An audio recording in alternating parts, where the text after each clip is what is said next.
Você tem fome de quê? Ideal de saúde, ideal de beleza, ideal de corpo. Ansiedade, culpa, compulsão, transtorno alimentar. Quantas calorias, proteína, carboidrato? Restrição, adição, obediência. A escolha nossa de cada dia. Nossa. Alimentação, corpo e saúde mental. Tema dessa série do Café Filosófico.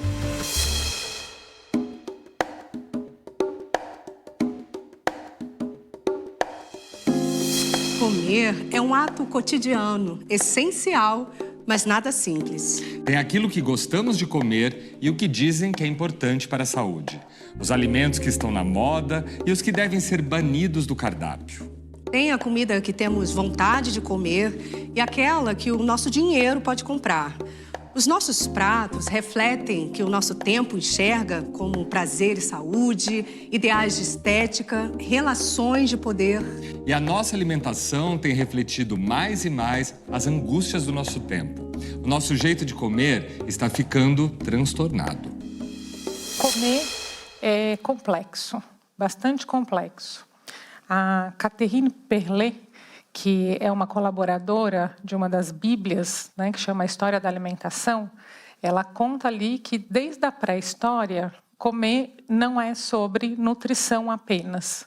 Comer já é, desde a pré-história, algo social, cultural, que fala de relações de poder e tradições.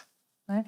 Esse aspecto multifatorial da alimentação torna o comer extremamente complexo.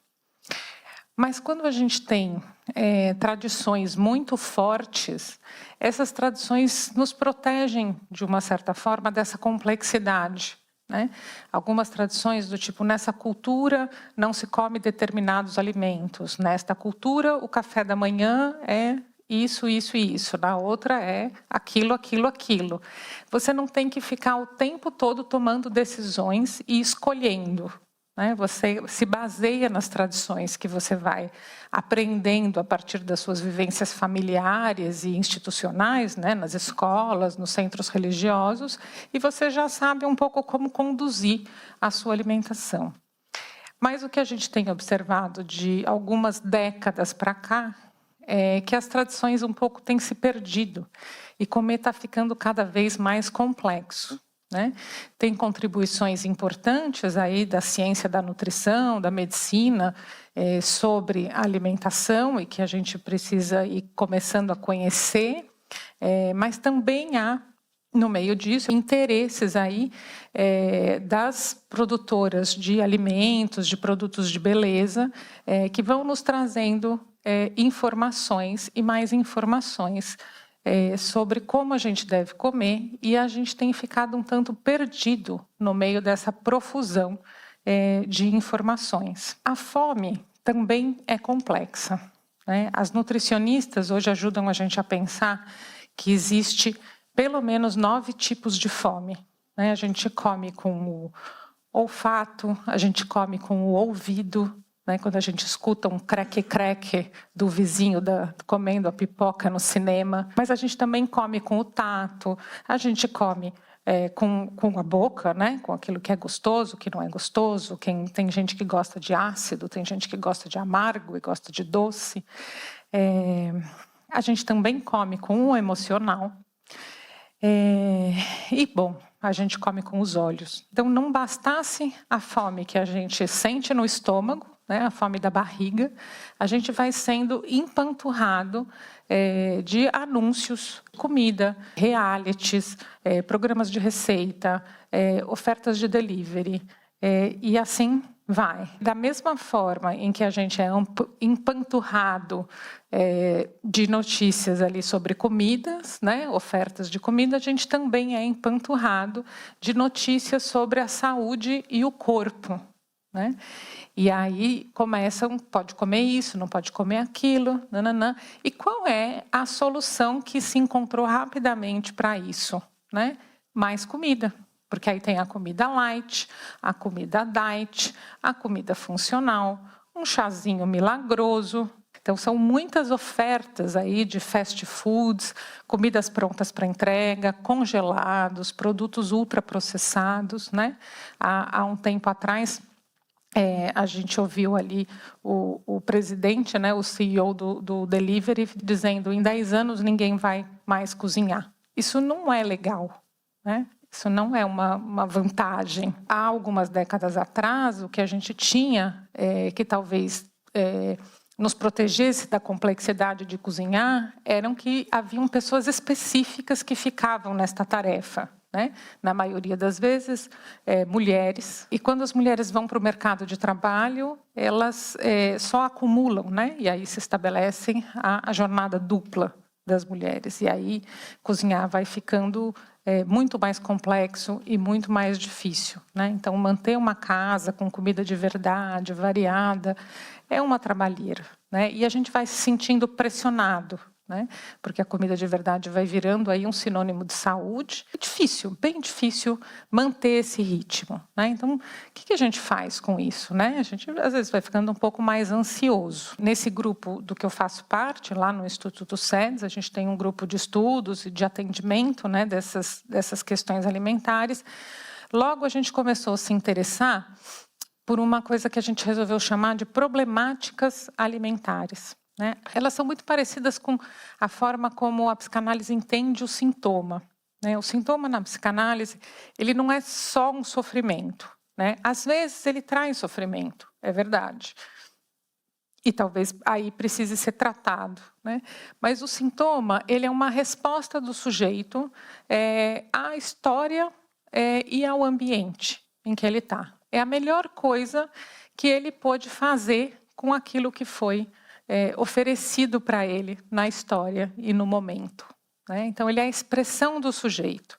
E a gente pensa a problemática alimentar nessa linha também, né? Então, a alimentação ela é praticamente o primeiro objeto externo do sujeito, né? É assim que o mundo externo chega no bebê via alimentação. E a gente vai observando que ela guarda e repete na problemática alimentar a relação do sujeito com o mundo. Nem sempre ela traz um sofrimento. Tem uma frase da Clarice Lispector, fala assim: até cortar os próprios defeitos pode ser perigoso. Não se sabe qual é o defeito que sustenta o nosso edifício, né? Então, é assim que a gente respeita o sintoma e a forma das pessoas se alimentarem. Para contar um pouco mais do que é a tal dessa problemática alimentar, eu pensei em contar uma coisa que aconteceu com um paciente. Ele estava contando numa sessão há um tempo atrás que ele tinha comprado um curso e ele não estava gostando do curso, mas ele sentia que ele tinha que fazer até o fim, né? E estava lá num drama, porque isso desequilibrava a agenda dele, ele não encaixava bem, porque ele tinha lá uma história com uma agenda, né? Que tinha que ser muito bem equilibrada. E aí eu perguntei para ele: e quando você come, você também raspa o prato, né? Tem que fazer até o fim, né? E aí ele me fala: nossa, Camila, preciso te contar como eu como. Então é assim, eu não só raspo o prato, mas cada garfada que eu dou, ela é uma espécie de mini pratinho. Então, se eu estou comendo arroz, feijão, carne e salada, cada garfada tem que ter a mesma proporção de arroz, feijão, carne e salada.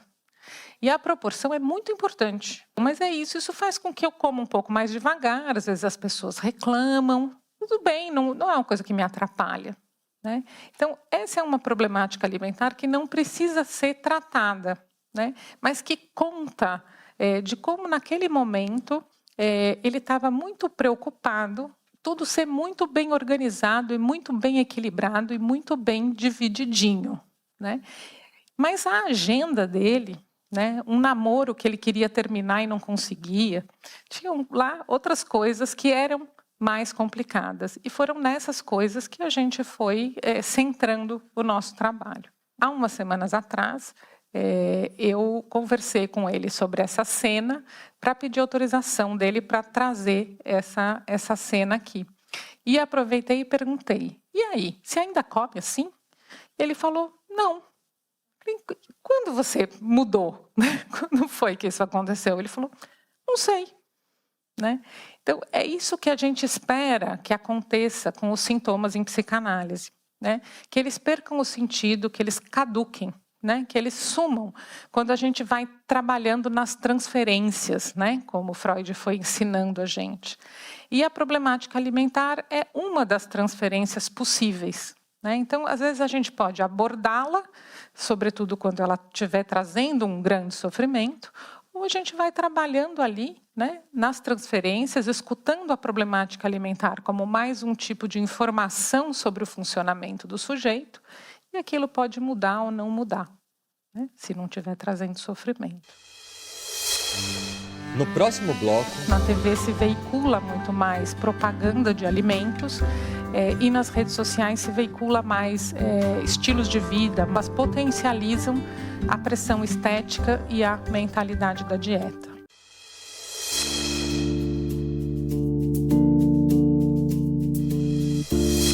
Nós nascemos dependentes de que alguém nos alimente. A comida é o nosso primeiro contato com o mundo, com o outro, vem nutrir também o nosso desamparo. Pelo resto da vida, as nossas necessidades físicas e emocionais se misturam no ato de comer. E entre os componentes de tabelas nutricionais, vamos tentando encontrar também um alimento que contenha conforto. Mas muitas vezes a nossa alimentação vem acompanhada de culpas, de privações, excessos. Nossa comida também pode conter dor. A gente vai observando que a relação das pessoas com a comida tem sido cada vez mais, né, um tema de sofrimento. Eu vou situar um pouquinho o que é o transtorno alimentar para a gente fazer uma pequena diferenciação, né? Então, os transtornos alimentares, eles são definidos no Código Internacional de Doenças, né, no CID, também no DSM, que é o Manual das Doenças Mentais, de acordo com ali uma série de características. Em geral, eles apresentam um sofrimento orgânico de uma certa urgência, né?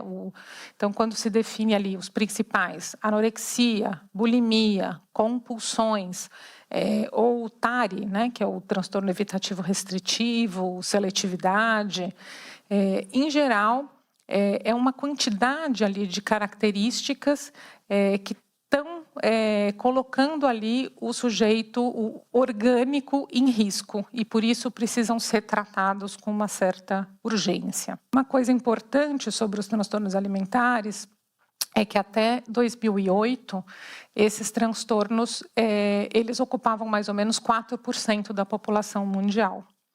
E aí há uma pesquisa que compara esse período anterior da história com o período entre 2008 e 2013.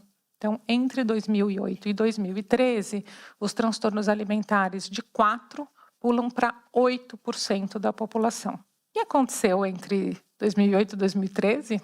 Alguém sabe? Né? Alguém tem uma ideia? Né? Que tal rede social dentro do smartphone? Pode ser, né? Pode ser. Então, eu trouxe aqui uns dados, né, de algumas pesquisas recentes sobre essa questão aí de como as redes sociais têm afetado os transtornos alimentares. Então, quase a metade dos adolescentes entre 13 e 17 anos afirmam se sentir pior em relação à imagem corporal devido às mídias sociais. Pessoas que passam mais de 3 horas diárias nas mídias sociais têm 2 vezes mais chances de desenvolver transtornos alimentares do que aquelas que têm menos tempo de tela. Um estudo descobriu que 49% dos usuários de Instagram que seguiam perfis de alimentação saudável tinham sintomas de anorexia nervosa. Aproximadamente 50% dos homens e 70% das mulheres relatavam editar as imagens com regularidade, devido ao nível de insatisfação. 50% dos usuários de rede social relatam mudar a sua dieta a partir dos conteúdos entregues na rede social, que a gente sabe são determinados pelos algoritmos, né? Não são escolhidos exatamente pelas pessoas, né? Tem um documentário sobre obesidade infantil que chama Muito Além do Peso, da Stella Renner. que também cita ali pesquisas que falam que quanto maior as horas de TV, maior é o peso das crianças, né? Então faz essa correlação direta. Qual a coisa que você mais gosta de fazer? Fica olhando TV. O que a gente vê mais é a TV trazendo um ganho de peso para as crianças e as redes sociais trazendo aí transtornos alimentares ou gatilhos de transtornos alimentares para uma população de adolescentes, adultos jovens, né, que são usuários dessa rede. Acho que pela diferença de conteúdo, né? Na TV se veicula muito mais propaganda de alimentos e nas redes sociais se veicula mais estilos de vida, modos de estar no mundo, corpos, né? Como os corpos devem ser. O que a gente vai vendo é que as redes sociais, elas potencializam a pressão estética e a mentalidade da dieta, né? Então, pressão estética é esse ideal de beleza estreito, né, que todo mundo tem que seguir. Mentalidade da dieta é a ideia de que há um jeito certo de comer para chegar no corpo ideal. Pressão estética e mentalidade da dieta nos empurram em direção aos transtornos alimentares. Eles são gatilhos, mas mais do que isso, eles nos empurram para um comer transtornado.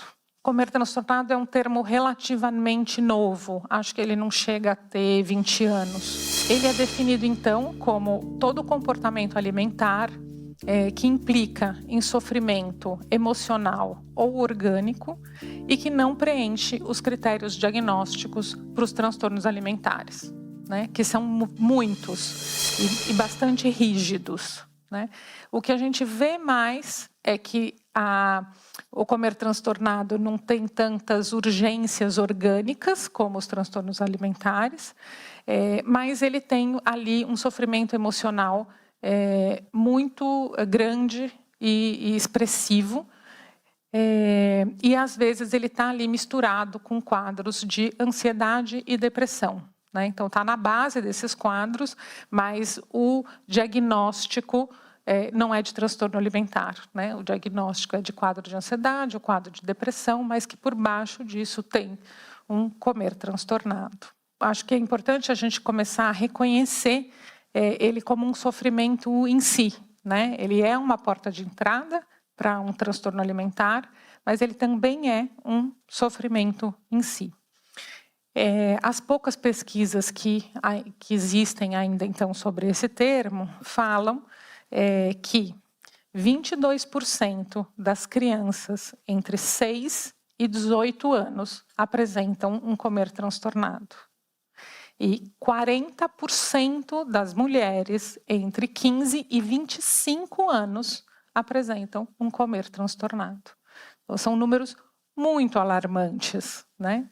Muita gente. Falando das mulheres de até 25 anos, né? Então, o que são, né, o que deve acontecer com as mulheres um pouco mais velhas nas mudanças corporais dos 30, dos 40, 50, menopausa. Então, quais são os motores aqui do comer transtornado? Um deles é a gordofobia, que é estrutural, né? Assim como a gente fala que o racismo é estrutural, a gordofobia é estrutural. A mentalidade da dieta, né? Então é outro motor. Outro ponto é o estreitamento das nossas escolhas alimentares. Então aquilo que a gente pensa que a gente está escolhendo talvez não seja bem uma escolha nossa. E outro fator importante é a pressão estética. Então é isso, não basta a gente comer quando está com fome do estômago, a gente vai sofrendo aí com muitas pressões, né? Tem que comer comida de verdade, não pode ter monotonia alimentar, tem que fazer terapia para não ter comer emocional, exercício, mas não pode focar no emagrecimento, então não pode fazer dieta, então a gente tem que se socializar e além de tudo ainda tem que trabalhar e amar, como falou o Freud, e o dia tem 24 horas para todo mundo. né? Ufa, ufa. E aí a gente vai sentindo toda essa pressão. Comer transtornado é alguma coisa assim, ele é muito insidioso, né? Ele vai aparecendo no discurso de uma forma assim, muito lentamente, né? Nossa, tá faltando proteína no seu prato, hein? Ai, não, gente, arroz não, porque, ó, carboidrato no jantar, nem pensar, né? Ai, a caipirinha eu quero com adoçante, viu? Porque eu tô exagerando já na feijoada. Tem que ficar uns 3 dias sem comer para caber nesse vestido. Gente do céu. Não. Não, pãozinho não, obrigada. Eu tirei o glúten, porque, sabe, inflama. E hoje eu não vou almoçar, né? Porque eu tô dando aquela compensada, porque, né, aquele final de semana foi puxado. E...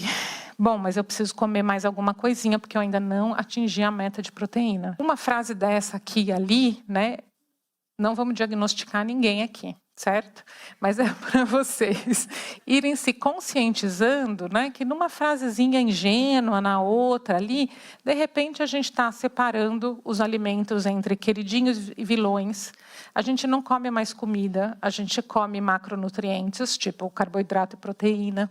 Né? Isso vai impregnando no nosso discurso. Né? A gente começa a trocar comida por suplemento, né? Então tá com pressa no almoço, faz um shake com todas as coisas ali que precisa, bate tudo, come rapidinho na mesa de trabalho, e aí pode ser até mais saudável, né? Porque ia comer aquela comida pesada, mas aí o shake tem as fibras. A gente está sempre tentando fazer provavelmente o melhor para a gente, para os outros, né? Que estão ao nosso lado, e não vai percebendo como esse discurso do comer transtornado vai colando na nossa mentalidade. Fazer muitas dietas, né, sem a orientação de um profissional, pular a refeição, fazer jejum, usar laxante, né, são várias práticas que vão aí somadas, caracterizando um sofrimento exagerado com a alimentação e com o corpo. Né? No próximo bloco, a gente tem uma gastroanomia, onde estamos todos aqui muito perdidos e que isso vai sustentando a existência desse sentimento de incompetência dos comedores.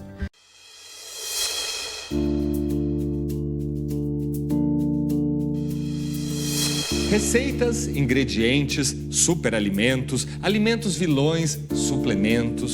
Chefe, personal, nutricionista, cirurgião plástico. O nosso cotidiano está povoado por informações e personagens ligados à comida, ao corpo.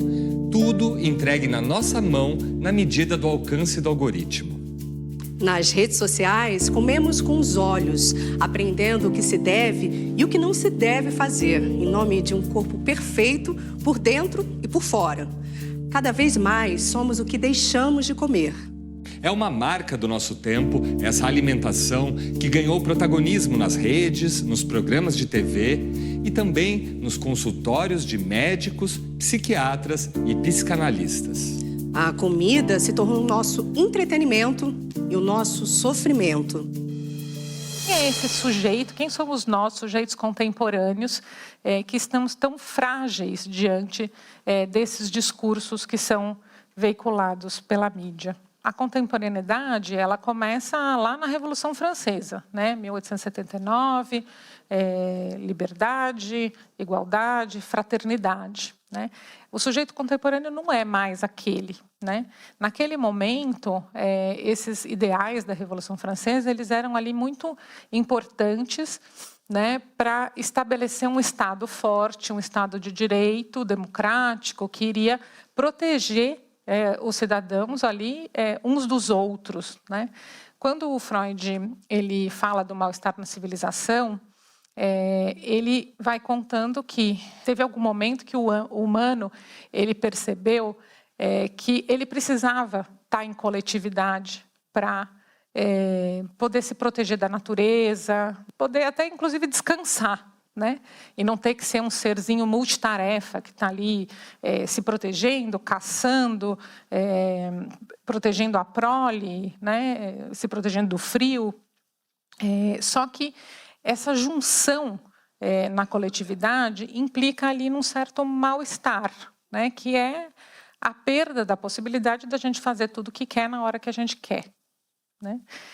E se estabelece, a partir daí, a ideia de que precisa haver um pacto social que vai proteger os indivíduos de uma certa forma, de que ninguém tem mais direito que outros, que todo mundo tem mais ou menos os mesmos direitos, né? E esse momento aí da Revolução Francesa é um momento importante de sair da barbárie que foi a Idade Medieval para um momento histórico onde as pessoas poderiam estar ali mais organizadas numa civilização. Mas esse pacto social não caminha muito bem, né? E ele tem uma quebra muito grande que alguns teóricos localizam na Segunda Guerra Mundial, né? Então, o sujeito contemporâneo é um sujeito pós-Segunda Guerra. O que foi acontecendo na Segunda Guerra e no pós-guerra, ameaça nuclear constante, terrorismo, isso foi desgastando essa ideia de um pacto social onde os homens estão se protegendo dos outros homens. Que a Hannah Arendt fala da banalidade do mal, da leitura que o Christopher Lasch faz da Sociedade do Narcisismo, do Bauman, né, que fala aí dessa modernidade líquida e de como as relações foram ficando. O Han, o Byung-Chul Han, que traz a Sociedade do Cansaço, também acho que é uma referência importante. Mas hoje eu vou falar a partir de uma psicanalista que eu gosto muito, que chama Marion Minerbo, e que faz uma leitura aí já a partir da psicanálise, para falar de o que foi acontecendo com esse sujeito contemporâneo. Ela tem um texto que chama Ser e Sofrer Hoje. O que ela vai recortando nesse texto, né? Então, primeiro, para a gente entender esse momento, a gente precisa pensar que as instituições, elas são matrizes simbólicas, né? A instituição, ela dá sentido ao mundo e à existência. A instituição é o Estado, né, que tem as leis que dizem o que é certo e o que é errado, o que pode e o que não pode. As diversas religiões também que dizem o que pode e o que não pode, o que é certo, o que é pecado, o que, né, enfim. Cada um ali nas suas regras. A família é uma instituição, isso vai dando um sentido e alguma medida para o mundo, né? E ela lembra também que a mãe, né, ou a função materna, é uma microinstituição, né? Que essa também é a função da mãe diante do bebê, né? Dizer, bom filho, acho que esse choro aí é fome, vou dar mamar. Acho que esse choro agora é cólica, né? Vou te pegar aqui ao contrário, fazer um aviãozinho. Então, a mãe também vai ali interpretando o mundo para aquela criança e criando ali uma realidade para aquela criança. Então, essas são a importância das instituições. E o eu, ele é um amálgama de todas essas informações que a gente recebe a partir dessas instituições que interpretam o mundo para nós. E a principal função do eu é gerenciar a angústia a partir da função simbolizante, né? Então, é transformar aquilo em sentido, em significado, é o que faz a gestão da angústia. Então, é para isso que a gente precisa das instituições, tanto das micro, função materna, até as mais macros, leis do Estado. O que a Marion vai falar, então, em termos de sofrimento, né? Ela vai falar que há um sofrimento que é ligado às instituições extremamente fortes e rígidas, né? Diante dessas instituições, o sofrimento que a gente vai identificar como neurótico é um sofrimento de não se adequar às regras, né? Então, quem está fora da regra, quem não cabe naquela forminha, vai sofrer por uma inadequação. Mas o que a gente vai identificando hoje em dia é que há um sofrimento ligado ao enfraquecimento das instituições, que tem relação com essa quebra do pacto social que vem atravessando aí as gerações, desde a Segunda Guerra, pelo menos, né?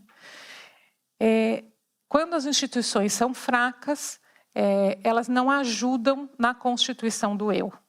Então, a gente tem um eu flácido, né? E a gente vai identificar isso na psicanálise com vários tipos de patologia que hoje eu vou chamar só de não neuroses, né? Então, um grupo grande aí que vai juntar a psicose, os pacientes borderline, a perversão, tudo aquilo que não é ligado ao sofrimento neurótico. Esses pacientes sofrem, segundo a Marion, mas que eu acho que faz ali muito sentido, de uma depleição simbólica, né? Que é uma falta de elementos simbólicos da cultura integrados em um eu para fazer uma interpretação das diversas situações. Para lidar com essa depleição simbólica, existem alguns caminhos, né? Um deles tem a ver com o transbordamento para fora, para o corpo, que ela identifica com as doenças psicossomáticas. Tem um segundo jeito, que é a angústia vazia, a apatia, o tédio, a imobilidade. E tem um terceiro ponto que nos interessa mais hoje, que é a construção de próteses identitárias a partir da incorporação de objetos de consumo. Pode ser um carro, pode ser um corpo ideal, pode ser uma dieta, pode ser um estilo de vida. É esse sujeito contemporâneo que padece aí de instituições fracas, que tem um eu flácido, que não apoia aí a gestão da sua angústia e que precisa grudar em objetos externos que a cultura vai jogando, né, oferecendo assim, pondo à vista, né, para aglutinar a sua identidade desde fora. Com as instituições fracas, a gente tem, por um lado, mais liberdade, o que pode ser muito bom, né, por um lado, mas essa liberdade vai deixando algumas pessoas muito confusas e sem um senso de pertencimento.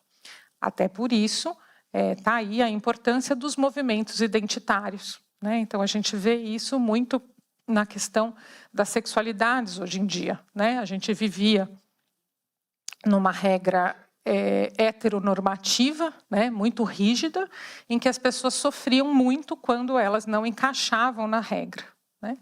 Hoje há uma expansão grande aí desse caminho.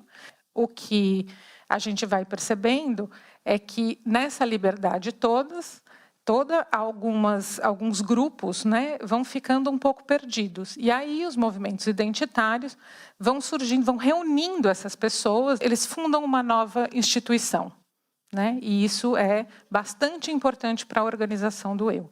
Essa perda dos símbolos também aconteceu nas questões alimentares. A gente também foi perdendo aí as tradições alimentares e foi ficando perdido nessa profusão de regras. As pessoas sentem-se desconfiadas, confusas e incompetentes porque não sabem o que estão comendo.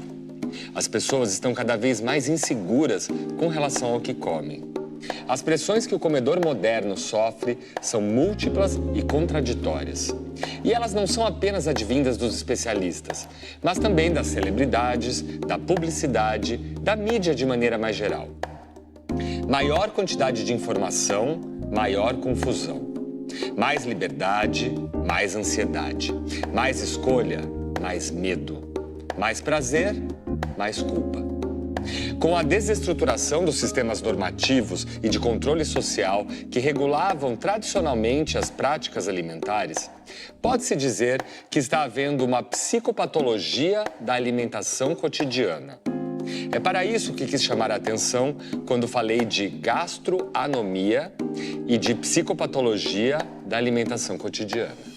Esse estudo que o Claude Flicher faz, ele funda um pouco esse jogo de palavras, né, que é a gastroanomia, né? Anomia quer dizer ausência de regras, né? Então ele diz que hoje a gente tem uma gastroanomia, onde estamos todos aqui muito perdidos e que isso vai sustentando a existência desse sentimento de incompetência dos comedores.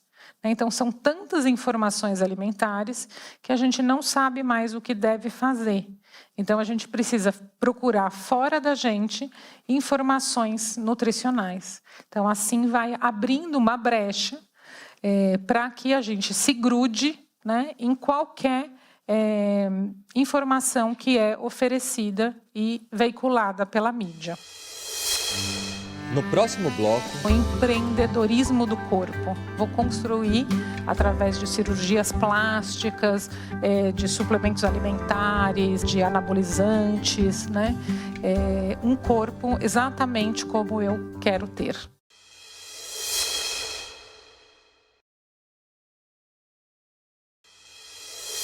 Como escolhemos o que colocamos no prato? As indústrias de alimentos, de produtos de beleza e de juventude influenciam nas nossas escolhas, claro. mas também o ideal de comida saudável, natural e artesanal virou fonte de estresse, de preocupação. Uma simples refeição envolve uma infinidade de escolhas. Muitas vezes a nossa sensação é de estar comendo errado, de estarmos falhando como comedores. Como saciar a nossa fome se, ao mesmo tempo em que o desejo por comida é estimulado, estamos imersos na cultura da privação e da dieta? Nessa era da gastronomia dos chefes celebridades e também dos transtornos alimentares, do comer transtornado, nesse tempo de contrastes, o que nos faz sentir nutridos? Mas queria falar um pouquinho das mudanças do ideal estético que empurram a gente para o comer transtornado.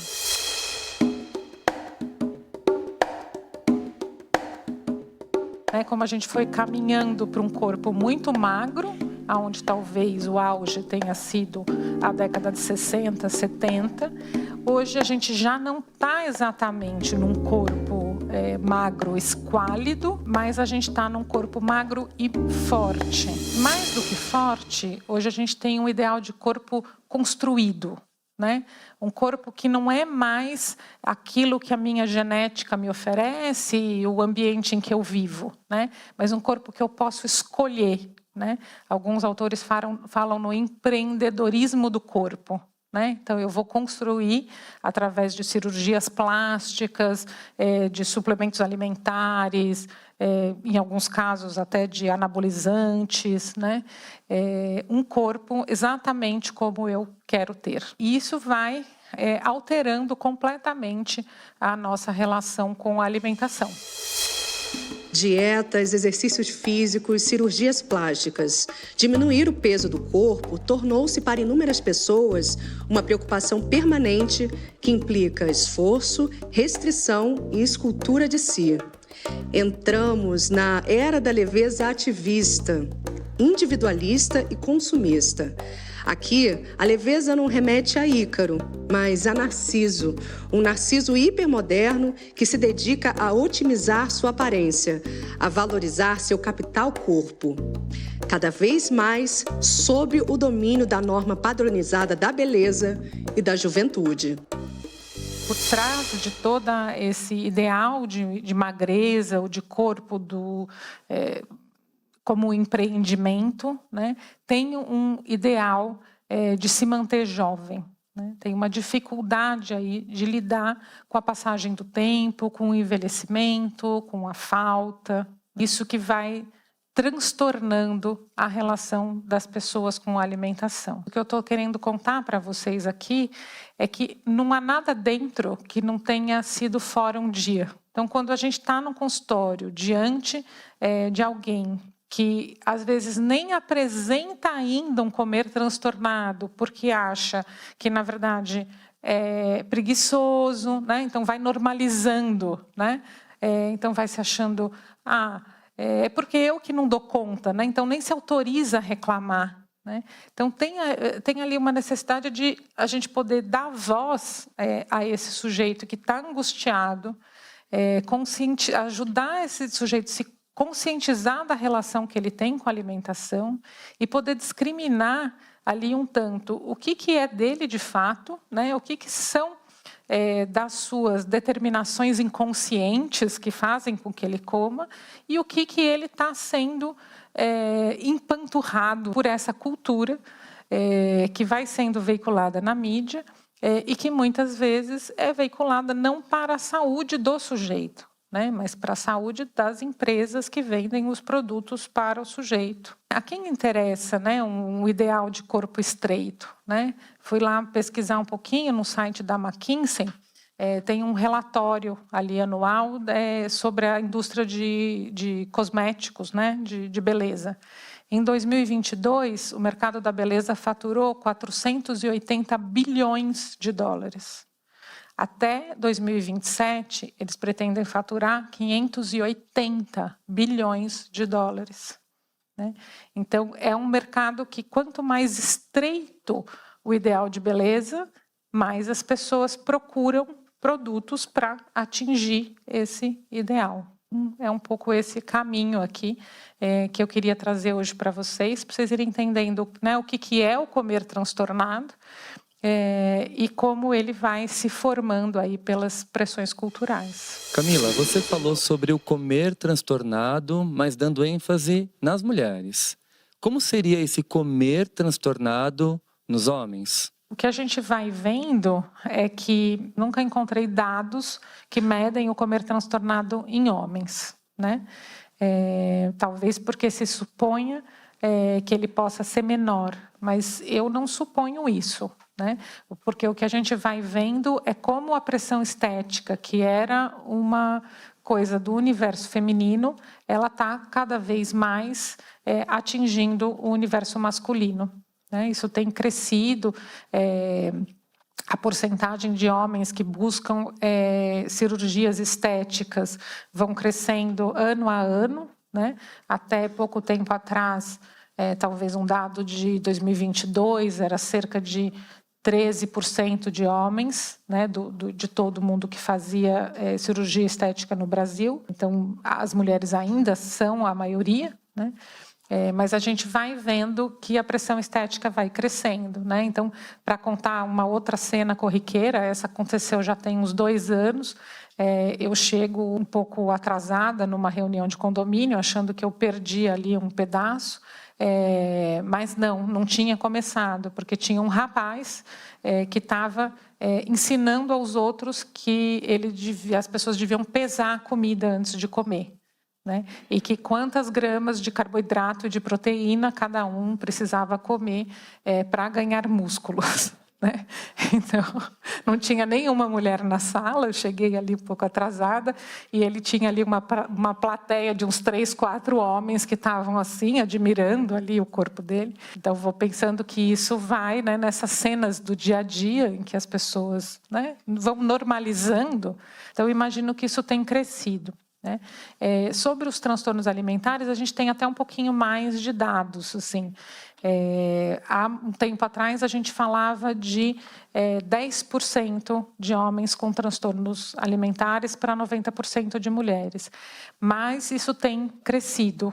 Né? Hoje em dia, a gente já fala de pelo menos 1/3 de homens. Né? E o que tem se levantado como hipótese não é que, de fato, cresceu agora entre os homens, mas que eles estão se permitindo falar mais sobre isso. Né? Então, tem uma pesquisa bem interessante de uma psicanalista que chama Cíntia de Maria, sobre transtornos alimentares em homens nas redes anônimas. Né? Então, enquanto as mulheres estão em redes não anônimas, mostrando seus corpos, mostrando sua magreza e um pouco, né, cooptando novas adeptas ao seu estilo de vida, os homens não aparecem nessas redes, eles aparecem em redes como o Reddit, que são redes anônimas, e às vezes pedindo ajuda. Então, tem um padrão um pouco diferente nos homens. Né? A gente também observa que não é exatamente sobre um emagrecimento, né? Mas os homens têm mais o desejo pelos músculos. Né? Então, se cogita também uma nova classificação, que seria um transtorno alimentar orientado para a aquisição de músculos. Uma alimentação que vai sendo transtornada e, às vezes, muito mexida no sentido de construir músculos. Olá, meu nome é Natália, eu sou nutricionista, sou psicanalista e eu tenho uma pergunta para Camila, que é como que a psicanálise pode ajudar e trabalhar no tratamento dos transtornos alimentares, das problemáticas alimentares. Acho que a metáfora que o Freud faz da ponta do iceberg, né, ela se aplica muito bem, né? A gente entende na psicanálise que o comportamento alimentar é só a ponta do iceberg e que a gente tem que descobrir ali quais são as motivações inconscientes também para a pessoa ter aquele padrão alimentar. Né?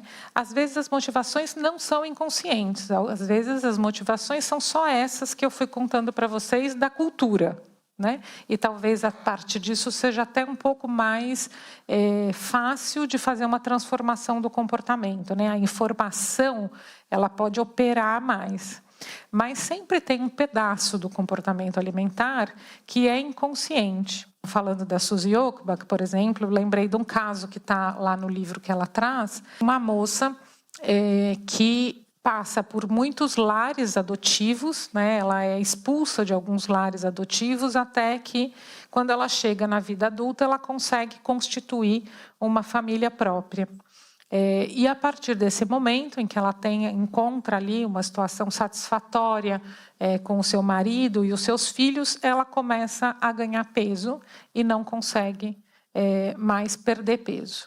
E no tratamento com a Suzy Ockbach, elas vão chegando aos poucos à conclusão de que ela se sentia muito culpada por ter uma família que era satisfatória e que funcionava e onde ela podia ser feliz.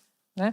E que isso apagaria toda a história de sofrimento dela, que ela vinha carregando desses repetidos abandonos, aonde ela foi aí expulsa de vários lares adotivos. Então, ela carregava a gordura como uma espécie de emblema para que nunca se esquecesse a dor que ela teve. Não podia ser completamente feliz. Né? E na medida em que isso vem, né, então isso seria talvez ali um certo determinante inconsciente, que depois de algum tempo de terapia, elas chegam ali e ela pode mudar, então, a relação dela com a comida. Uma coisa importante também que vale lembrar é que a introdução alimentar ela é feita num tempo antes da introdução da palavra, né? Então, quando a criança aprende o significado da linguagem, né, ela já está ali no que o Freud chamaria de uma fase anal. Né? Toda a fase oral da introdução alimentar já aconteceu. Né?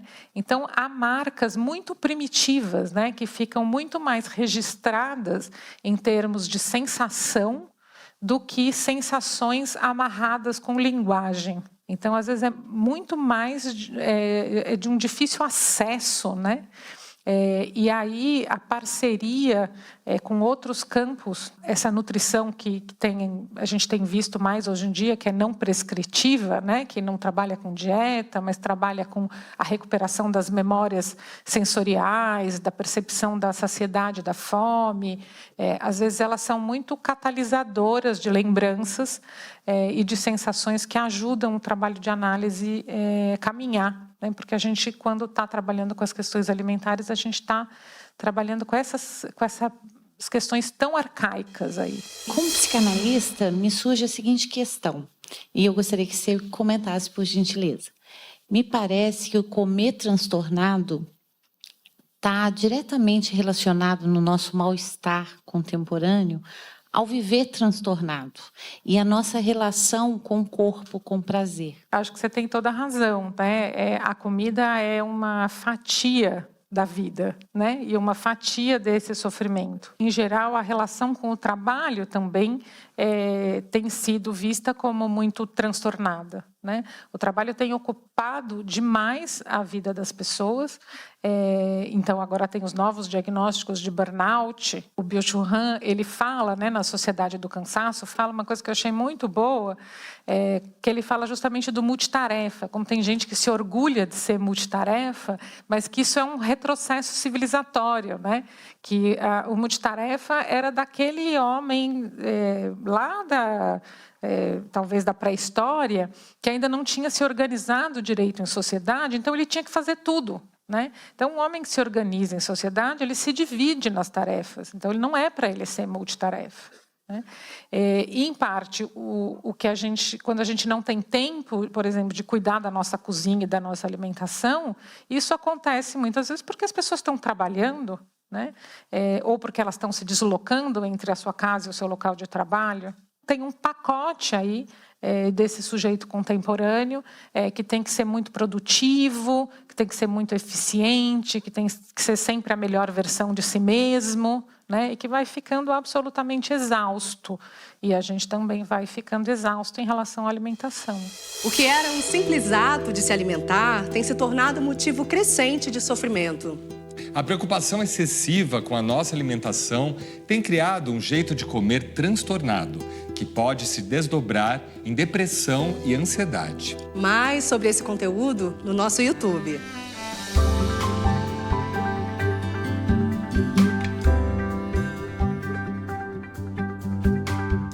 Num país onde uma banana custa mais caro que um pacote de macarrão instantâneo, o que as pessoas optam? Existe uma estatística que em 2035, 50% da população será obesa.